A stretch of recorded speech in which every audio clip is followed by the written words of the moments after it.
Today, we head to the 7th chapter of Flamingo, the interview. From the introduction to the Penguin Book of Interviews, edited by Christopher Sylvester.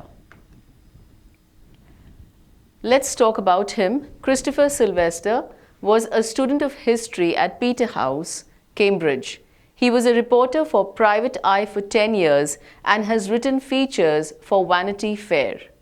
Following is an excerpt taken from his introduction to the Penguin Book of Interviews, an anthology from 1859 to the present day. Anthology is all a collection of all the selected literary pieces. So yes, this is one amongst them.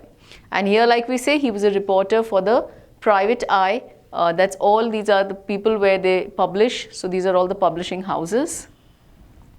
Moving further, let's talk about the interview. Quite often, now these days, media is all about it. So interview is a very common thing for us these days. In fact, we feel great, when someone is interviewing you and you feel really nice and, you feel like a celebrity. But do the celebrities feel the same when they are interviewed? Let's get to know a little more in depth about this. So here we go.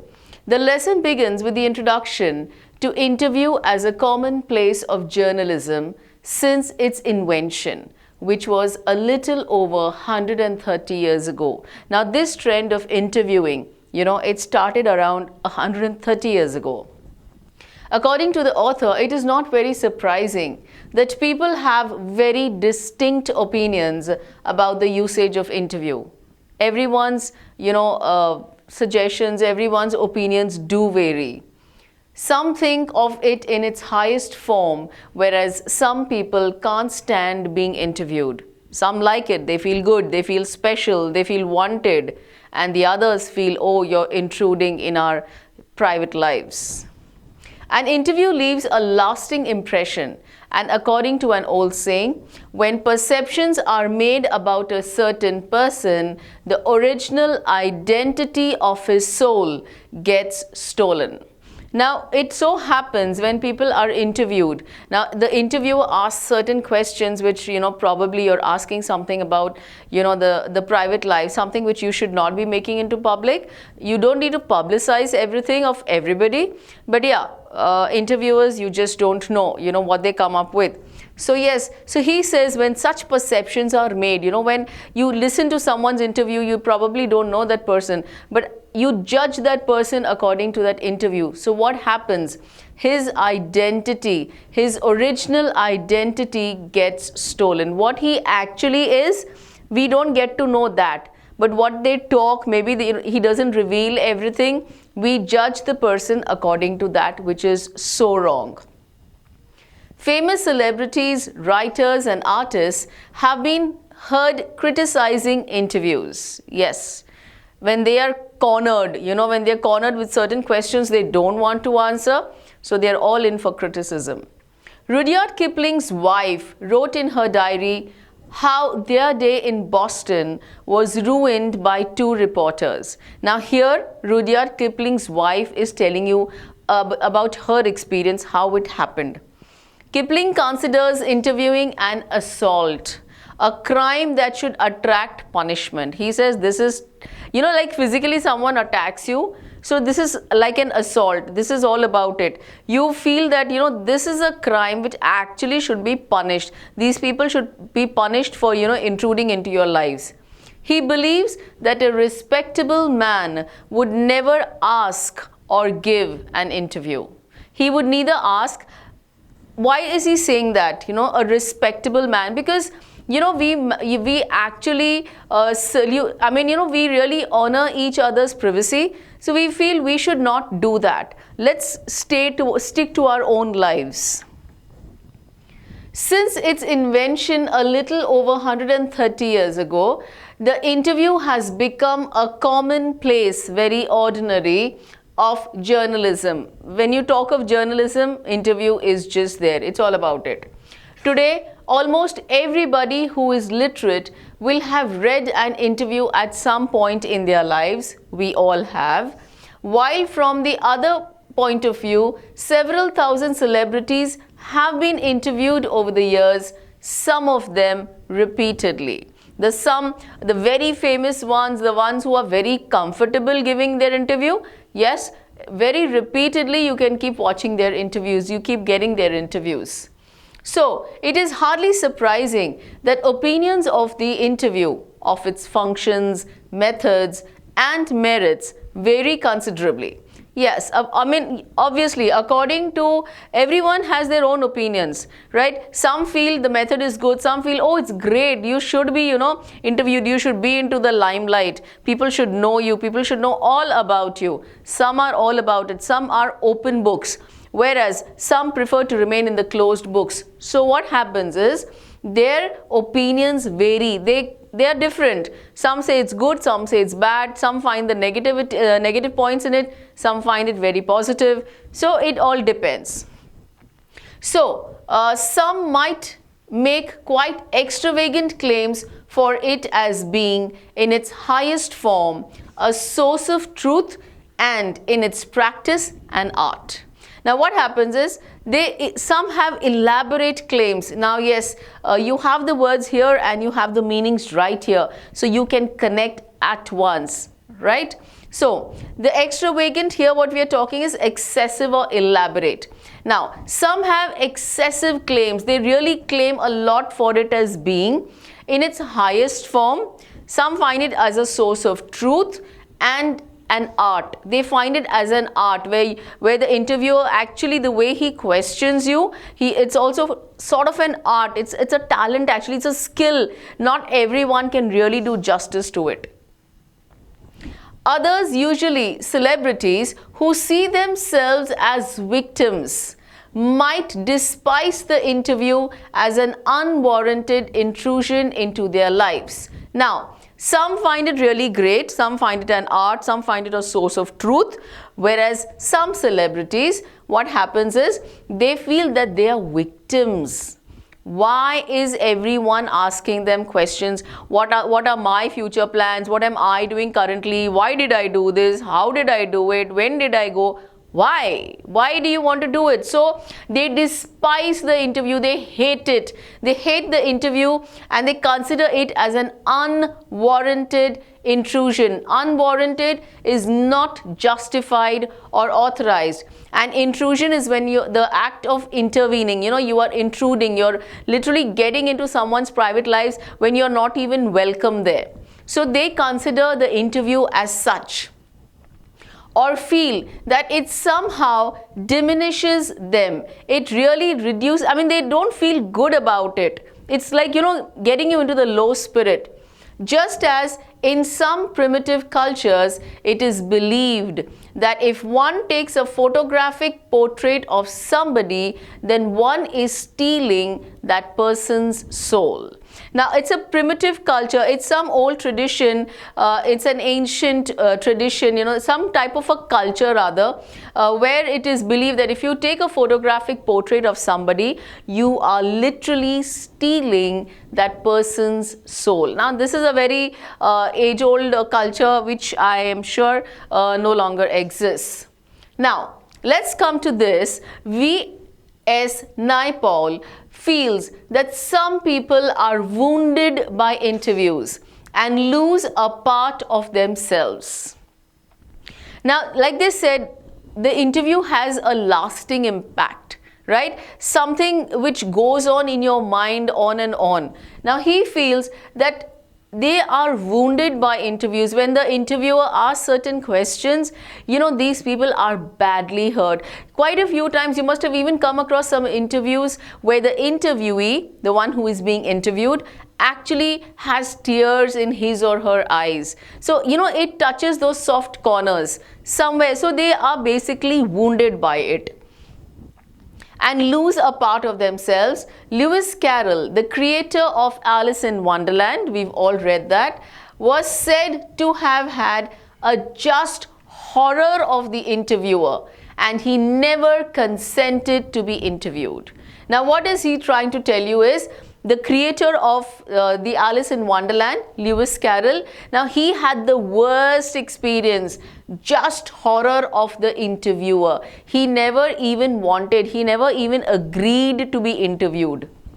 It was his horror of being lionized which made him thus repel would-be acquaintances, interviewers, and the persistent petitioners for his autograph, and he would afterwards relate the stories of his success in silencing all such people with much satisfaction and amusement. Now, here they are sharing the experience of Lewis Carroll. Now, he never wanted to be interviewed, right? It was his horror of being lionized. It was his horror to give a lot of public attention and approval.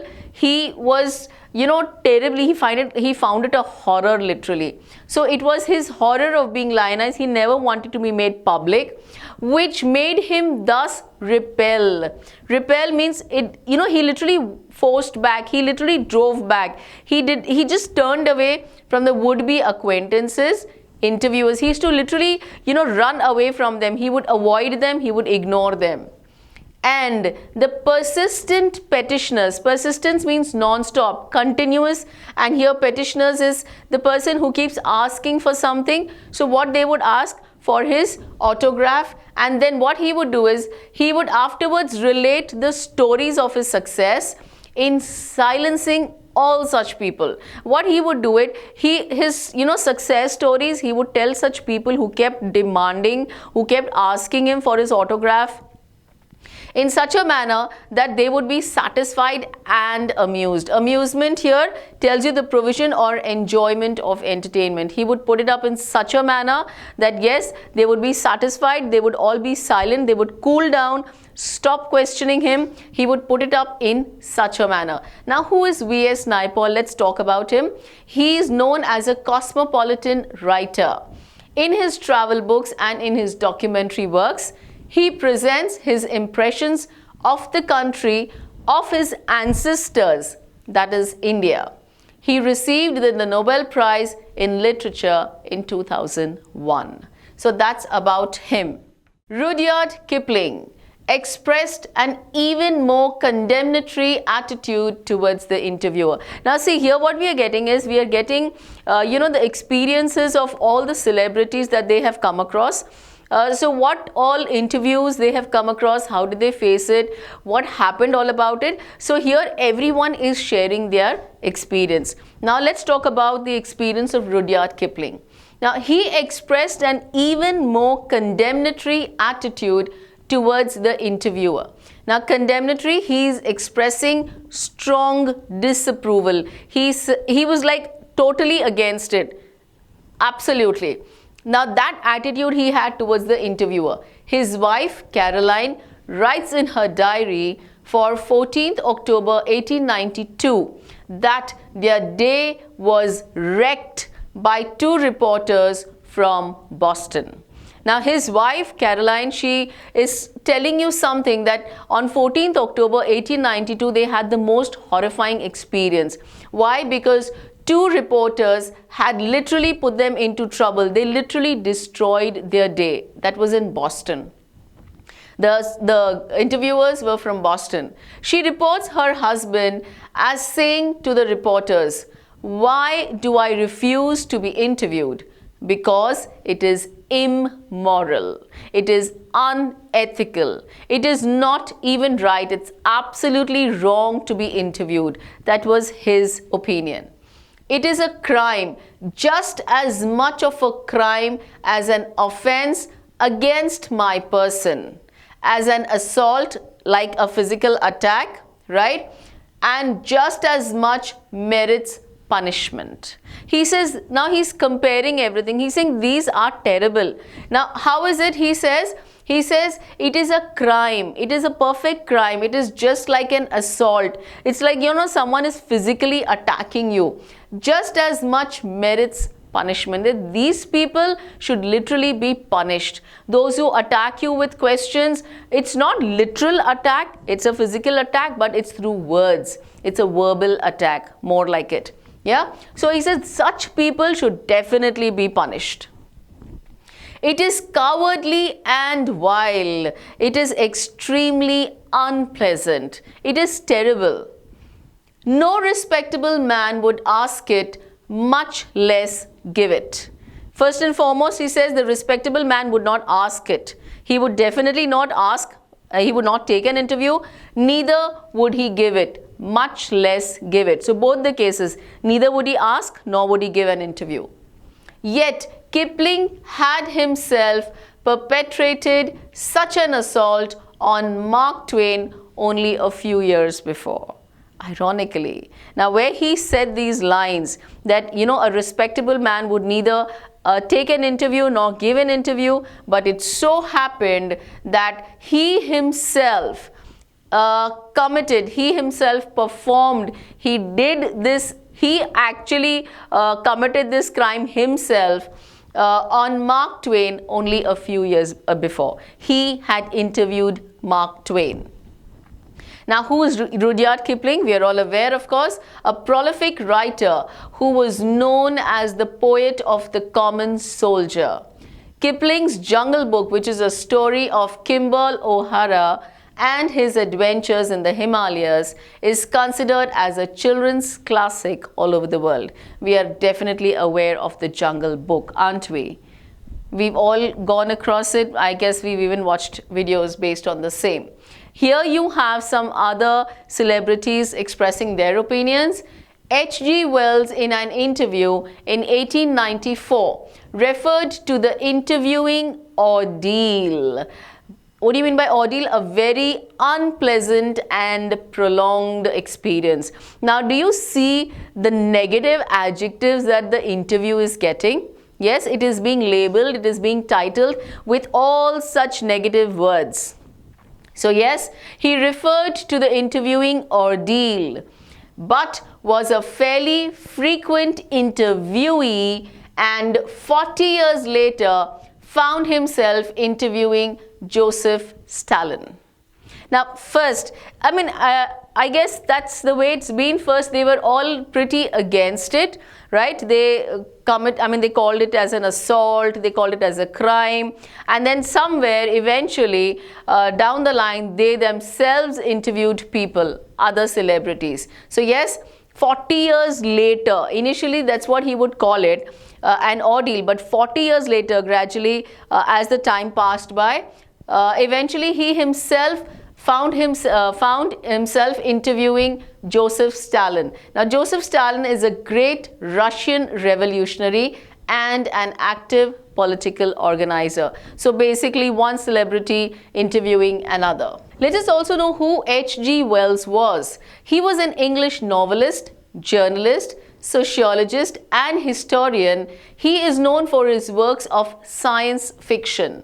Wells' best-known books are The Time Machine, The Invisible Man, and The War of the Worlds. So like I said, one celebrity, interviewing another.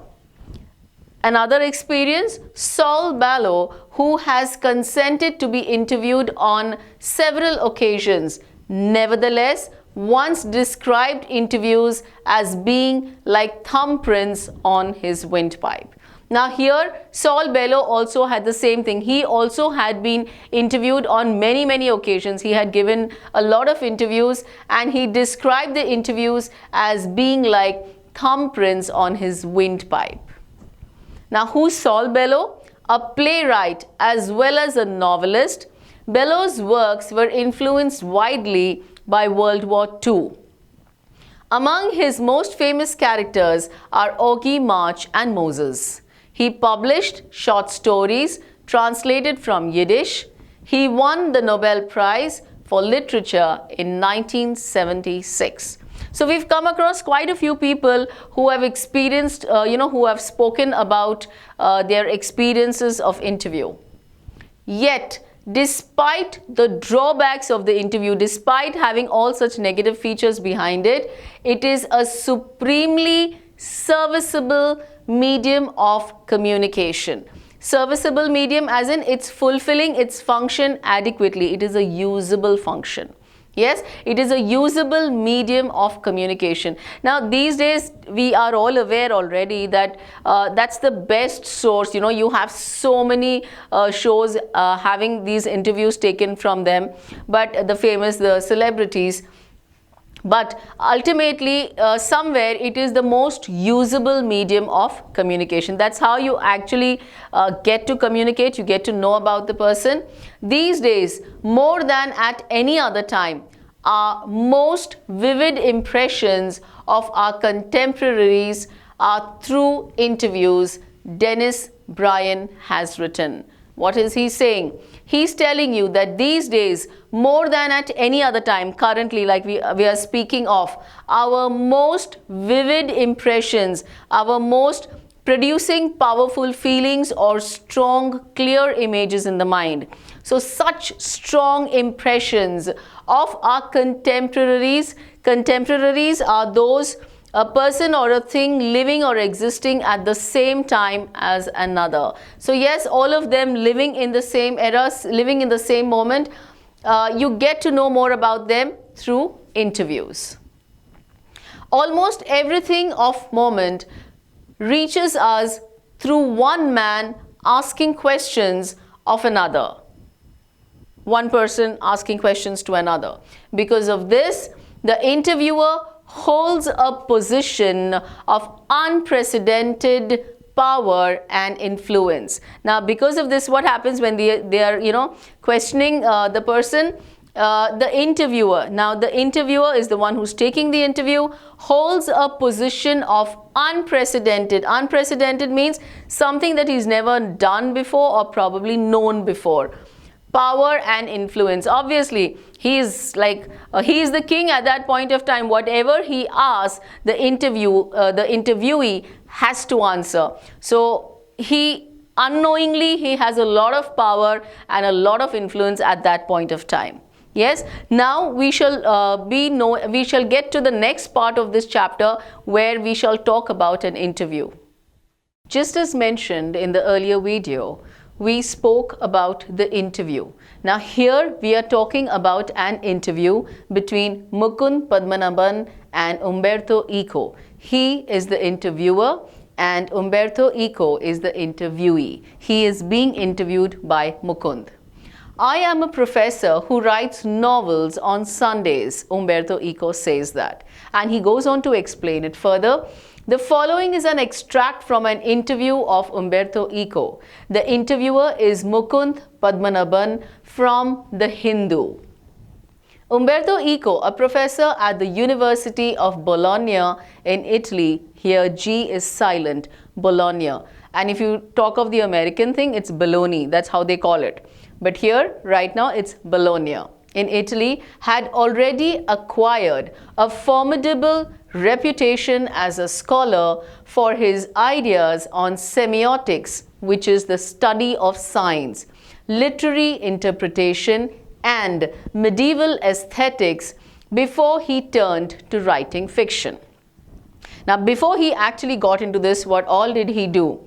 He had already acquired a formidable reputation as in that inspires fear or respect through being impressively large, powerful, intense, or capable. So he had got that reputation already as a scholar for his ideas on semiotics. Now, semiotics is the study of signs. We are all aware that nowadays you have people who read your sign, who get your personality, who know all about you, even through the curves of your writing. Yeah, so that's a deep study of signs, how you're supposed to write it in the upward manner, slanting manner, straight, with the two dots, with a line. I mean, it's all very much in depth to know about it, and that actually reveals a lot. Literary interpretation and medieval aesthetics. Medieval is talking about the Middle Age, and the aesthetics is a branch of philosophy that deals with nature and appreciation of beauty. So he has already done that as well. In the Middle Age times, he had spoken all about the beauty of nature. Before he turned to writing fiction, he went through all this before he actually started, writing fiction. Literary fiction, academic texts, essays, children's books, newspaper articles. His written output is staggeringly large and wide-ranging. In 1980, he acquired the equivalent of intellectual superstardom with the publication of The Name of the Rose, which sold more than 10 million copies. Wow, so many feathers in his cap. Whatever he wrote so much: literary fiction, academic texts, essays, children's books, newspaper articles. What his output is staggeringly, as in it is a shocking level. It is large and wide ranging. He wrote so much, right? He even acquired the equivalent of intellectual stardom. He got so famous when his book, The Name of the Rose, sold more than 10 million copies. He was so very well known. So yes, here we have the interview between Mukund and Umberto.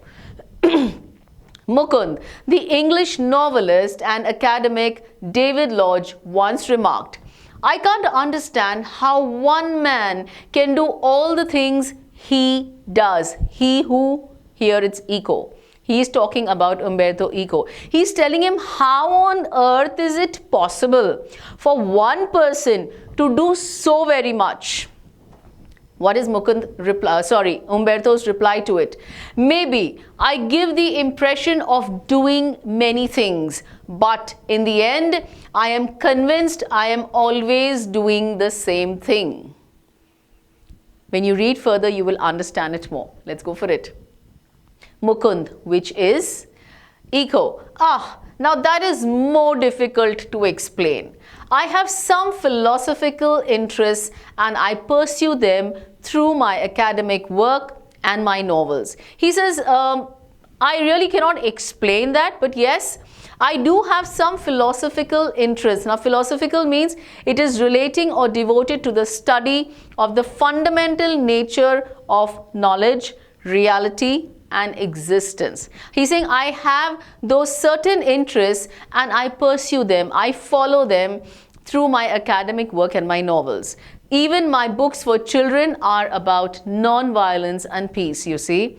The same bunch of ethical, which is relating to moral principles, philosophical interests. He's saying, I do a lot about philosophy. I have a lot of those interests and I actually apply them. I follow them. It's not just words for me. For me, I put them into action.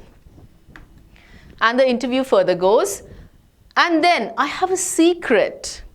Did you know what will happen if you eliminate the empty spaces from the universe? Eliminate the empty spaces in all the atoms. He is now, unveiling, he is now disclosing a secret. What is that? He is asking Mukund, he says, do you know what will happen if you eliminate all this empty spaces from the universe? We do have empty spaces, don't we? We are all aware. And you also empty the spaces in all the atoms. The universe will become as big as my fist. This is your fist. Now the universe will become as big as my fist. Similarly, we have a lot of empty spaces in our lives. Are you getting this? Now the whole universe, if you remove all the empty spaces, right, all the empty spaces that exist in all the atoms and in all the empty spaces of the universe, if you remove, what will happen? The universe will be as big as my fist only. Likewise, we have many empty spaces in our lives. I call them interstices. Say, you are coming over to my place. Interstices, here they mean the gaps, the space, the gaps. Now here he goes further to explain how. What gaps is he talking about? Let's listen to that. So, say, you are coming over to my place. You are in an elevator, you are in the lift, right? And while you are coming up, I am waiting for you. Now, you get into the lift, okay, Mukund gets into the lift. Eco is waiting for him on the 3rd floor. So while he gets into the lift until he comes to the 3rd floor, there is a gap, right? This is an interstice, an empty space. I work in empty spaces. While waiting for your elevator to come up from the first to the third floor, I have already written an article. Now, you remember what was Mukund's question to him? How is it possible for one person to do so much?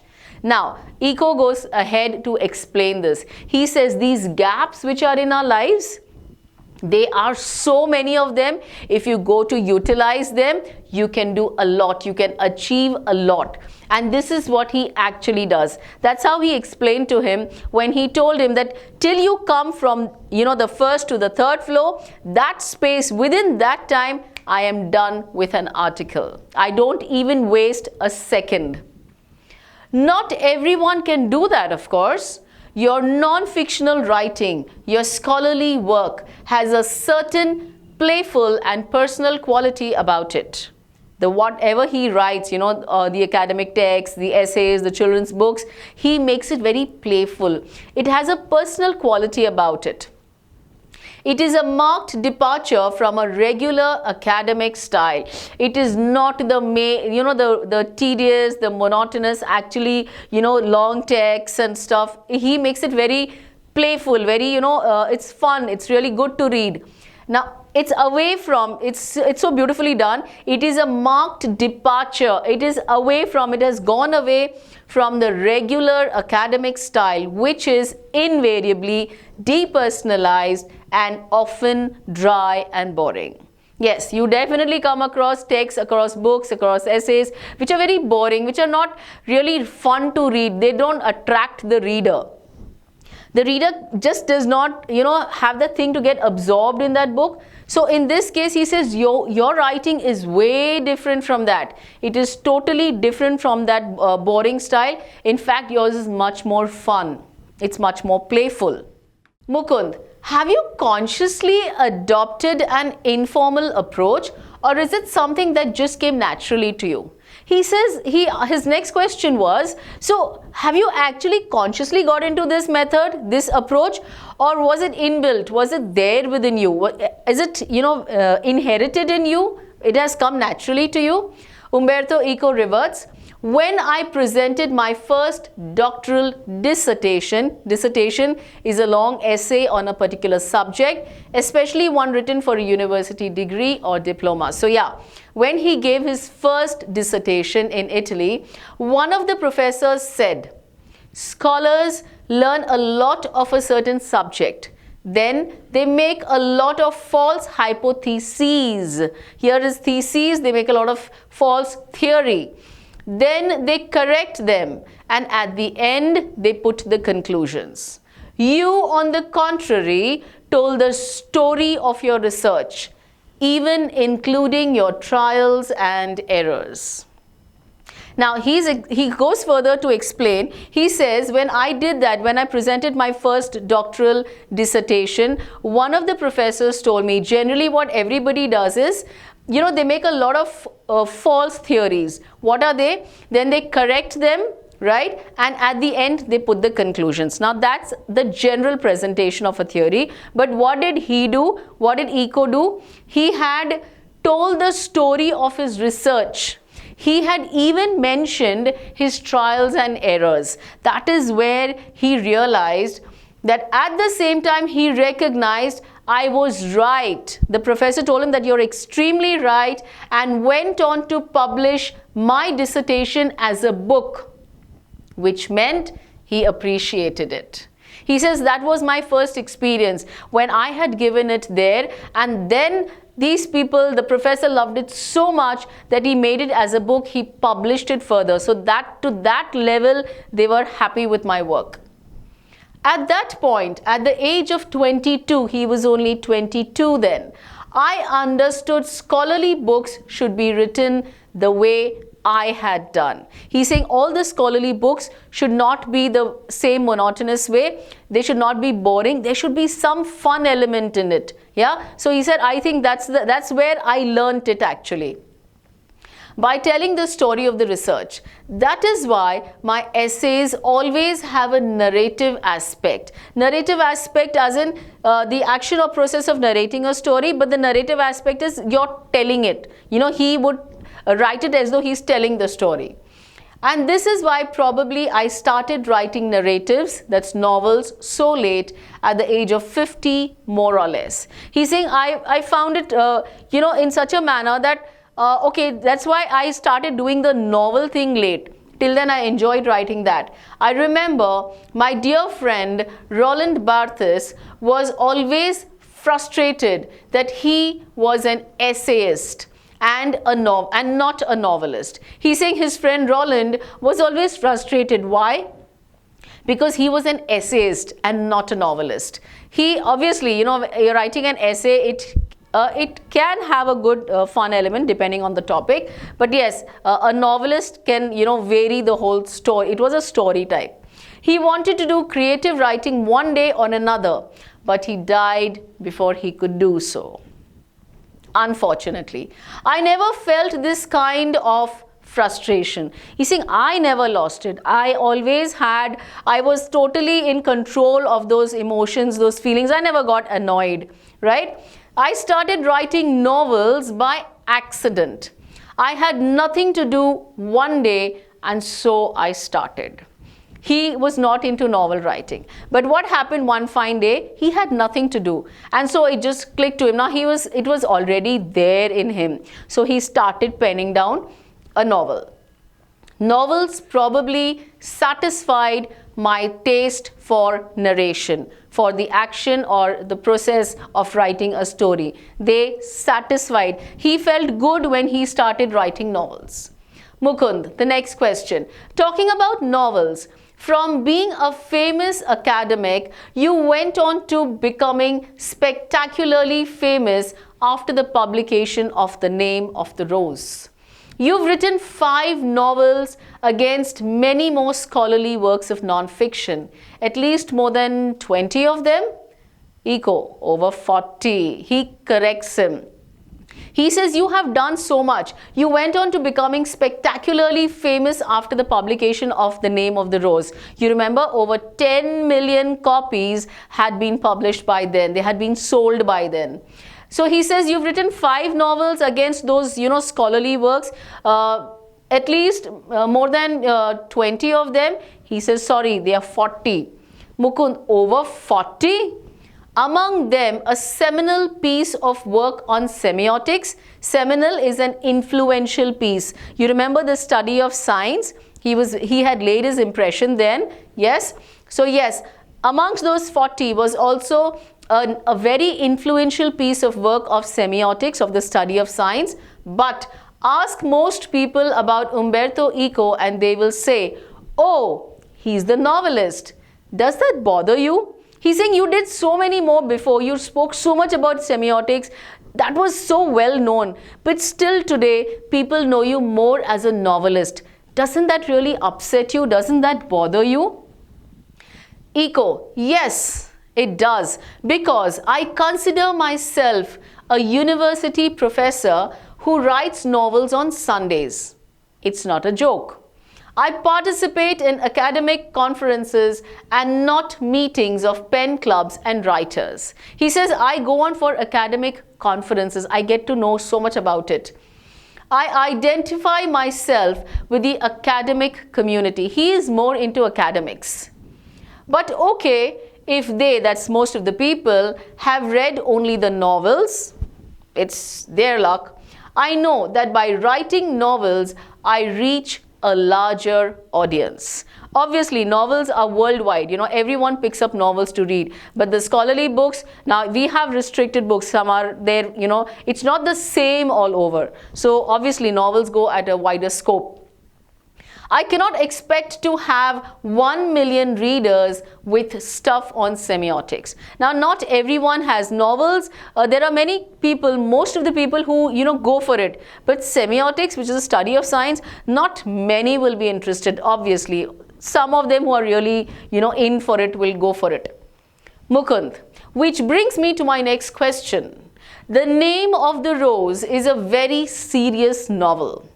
It's a detective yarn at one level, but it also delves into metaphysics, theology, and medieval history.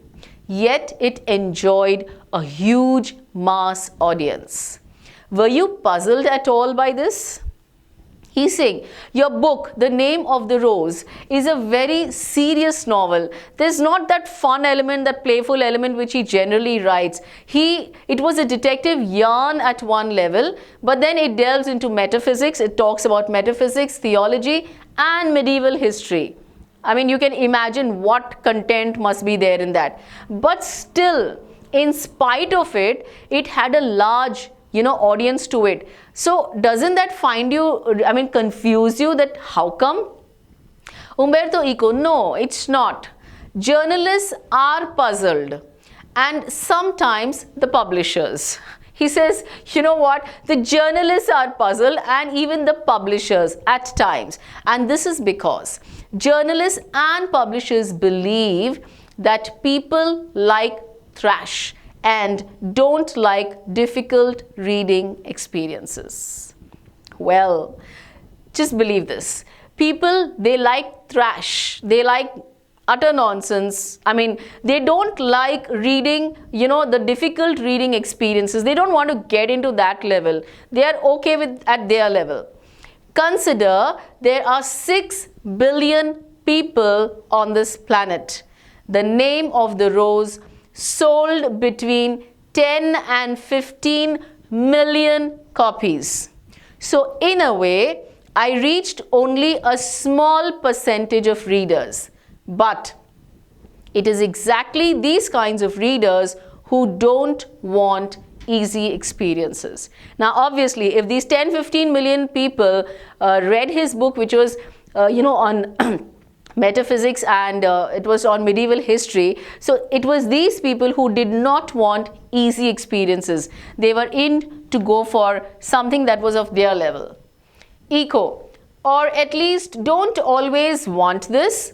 I myself at 9 p.m. after dinner watch television and want to see either Miami Vice or Emergency Room. I enjoy it and I need it, but not all day. He's saying even I take a break. Everyone wants a break from the same monotonous. You don't want to, only read the detectives, or you don't want to only be the playful types. You want a mix. You want a break from the monotony. So this is what he does. He watches Miami Vice or even Emergency Room. So Mukund says, and obviously you don't want to do that the whole day long. Mukund, so could the huge success of the novel have anything to do with the fact that it dealt with a period of medieval history? That he's saying, so basically the success of that book, The Name of the Rose, did it have to do anything that when you wrote about the medieval history? And Eco stops him and says, well, that's possible. But let me tell you another story. Eco goes further to explain it. Because I often tell stories like a Chinese wise man. My American publisher said, while she loved my book, she didn't expect to sell more than 3,000 copies in a country where nobody has seen a cathedral or studies Latin. Now, he goes further to say, he says, the American publisher felt that not more than 3,000 books will be sold. Why? In a place where nobody has seen a cathedral. Cathedral is a church. Or even studies Latin. They don't even study Latin. So I don't think more than 3,000 people would do that. So I was given an advance for 3,000 copies, but in the end, it sold 2 or 3 million in the US. Now, obviously, it's a word of mouth. I read it, I loved it, I told my friends and they told their friends, and so the chain went on and it landed up to selling 2 to 3 million in the US. A lot of books have been written about the medieval past before mine. I think the success of the book is a mystery. Nobody can predict it. He's saying, I wrote it, but before me also many had written about the medieval history. So basically the success of this book is a total mystery. Nobody can talk about it. I think if I had written The Name of the Rose 10 years earlier or 10 years later, it wouldn't have been the same. Why it worked at that time is a mystery. He's saying, when I wrote it, I wrote it. Maybe if I had written it 10 years earlier or maybe even 10 years later, I have no clue what would have happened. It wouldn't have been the same. So why it worked at that particular point of time? It's a total mystery. And this is where let the mystery remain as it is. It happened, the success was it had to happen, it happened. So this is what brings us to the end of the chapter, to the end of this lovely interview between Mukund and Umberto Eco. Yeah, so what did you get out of this chapter? Of course, you had a rich vocabulary, undoubtedly, where the meanings are given, so easy for you to understand. What does it tell you? Just like Eco went on, he went on to be really successful. So what does it tell you? Do what you love. Love what you do. Yes, you should love what you do, and you have to do what you love. So only then, just like Eco, you get your success. Trust not what inspires other members of the society to choose a career. Trust what inspires you. And so, keep watching and keep learning.